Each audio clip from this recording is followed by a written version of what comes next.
Hai, ketemu lagi dengan channel chemistry kita. Kali ini saya akan melanjutkan penjelasan materi makromolekul untuk bagian protein dan lemak. Nah, yang pertama adalah mengenai protein. Apa itu protein? Protein itu merupakan suatu senyawa polimer dengan monomernya berupa asam amino, di mana protein terbentuk melalui reaksi polimerisasi kondensasi dari bermacam-macam asam amino. Molekul protein banyak mengandung unsur nitrogen yang berkombinasi dengan unsur karbon, hidrogen, dan juga oksigen. Di samping itu, banyak juga yang mengandung unsur sulfur, fosfor, dan iodin, serta unsur-unsur logam seperti besi, mangan, dan tembaga. Nah, dalam protein itu tersusun atas asam amino, di mana asam amino ini merupakan unit penyusun dari suatu protein. Nah, gugus amino penyusun protein terikat pada kedudukan atom C-alfanya. 19 dari 20 asam amino penyusun protein itu adalah kiral, kecuali glisin dan stereoisomer. Nah, di sini ada gambar dari suatu asam amino itu, dia tersusun atas gugus karboksilat. Dalam hal ini adalah COO. Dan juga gugus amino yaitu H3N+.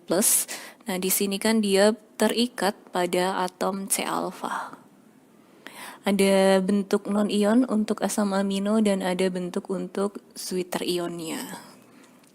Asam amino dibagi menjadi dua jenis, yaitu asam amino esensial dan asam amino non-esensial.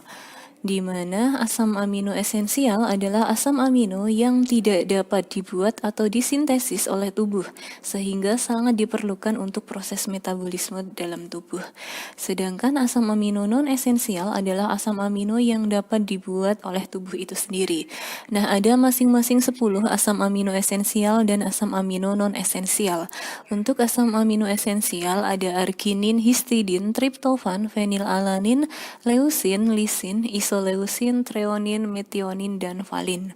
Sedangkan asam amino non-esensial ada alanin, asam aspartat, sistein, glisin, aspargin, tirosin, prolin, serin, glutamin, dan asam glutamat.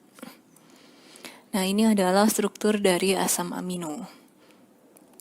Untuk struktur protein, protein itu dihasilkan dari polimerisasi antar molekul asam amino yang saling berikatan dengan ikatan peptida.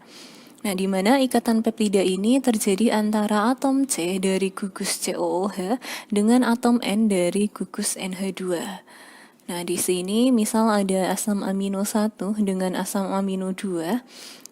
Di sini nanti OH dan H, jadi OH- dan H plusnya akan lepas, nanti dia akan membentuk H2O-nya akan lepas, sehingga yang berikatan tinggal CO dan NH-nya.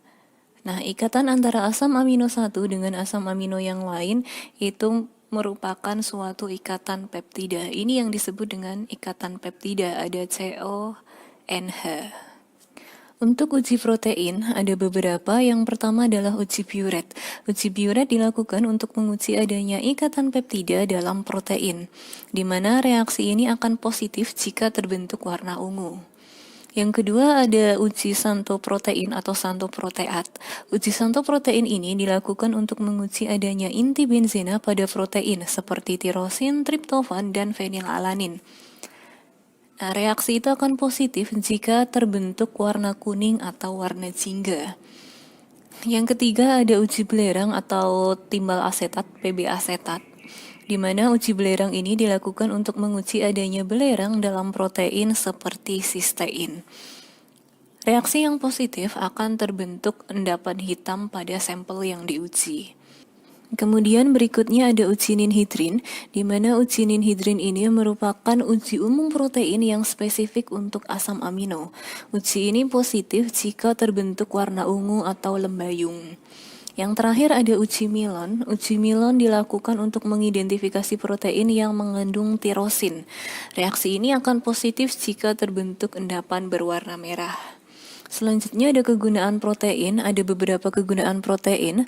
Yang pertama itu sebagai sumber gizi, kemudian sebagai cadangan energi tubuh, sebagai biokatalis dalam sistem hidup yaitu enzim, sebagai pengangkut misalnya hemoglobin dalam darah. Yang kelima ada bahan pembuatan sikat gigi, serat, tekstil, lem, dan cat.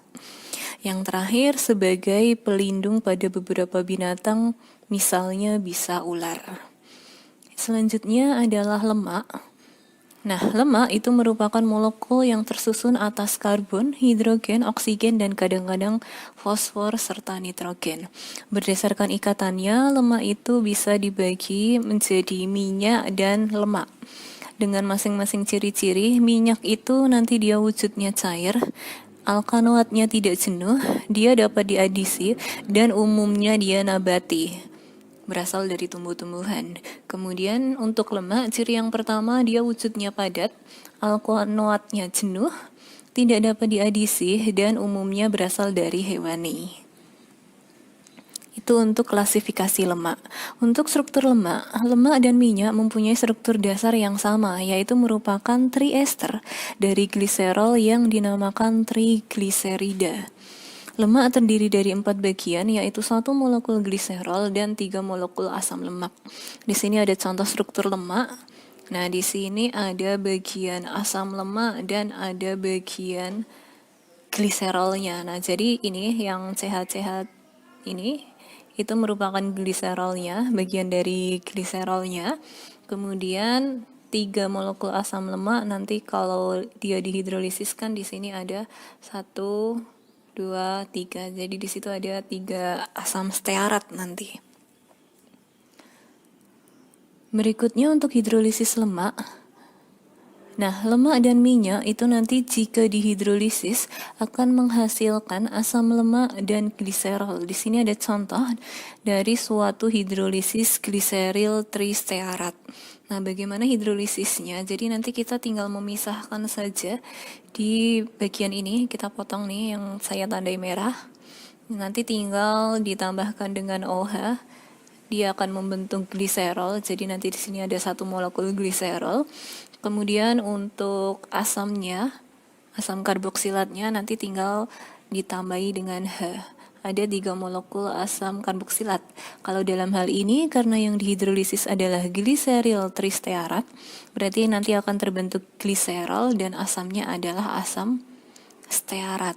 Nah, ada 3 molekul asam stearat. Yang berikutnya ada penyabunan lemak atau saponifikasi. Nah, lemak dan minyak itu nanti jika direaksikan dengan basa akan menghasilkan gliserol dan garam alkanoat atau sabun, makanya disebut sebagai penyabunan lemak atau saponifikasi. Contoh reaksinya di sini ada gliseril tristearat lagi, tapi yang saya tambahkan adalah basa KOH. Nanti salah satu hasilnya pasti gliserol, kemudian hasil yang lainnya adalah garam alkanoat. Nah, di sini ada 3 molekul garam alkanoat yang merupakan sabunnya.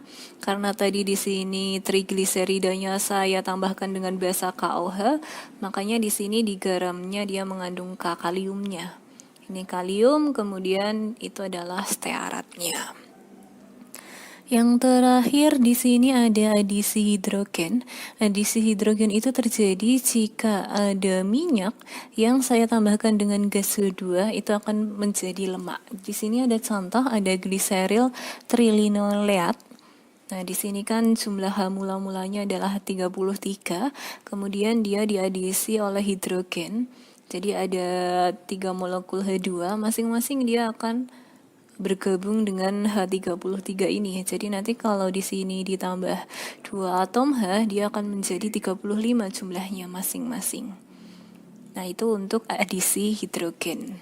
Kemudian untuk kegunaan lemak, lemak ini memiliki beberapa kegunaan. Yang pertama itu sebagai sumber energi bagi tubuh. Kemudian membantu tubuh dalam menyerap vitamin A, D, dan E. Yang ketiga, membantu menyehatkan kulit dan rambut, kemudian membuat tubuh tetap hangat, dan melindungi organ tubuh. Oke, cukup sekian untuk penjelasan dari materi makromolekul untuk bagian protein dan lemak. Jika ada yang mau ditanyakan, silahkan ditanyakan. See you.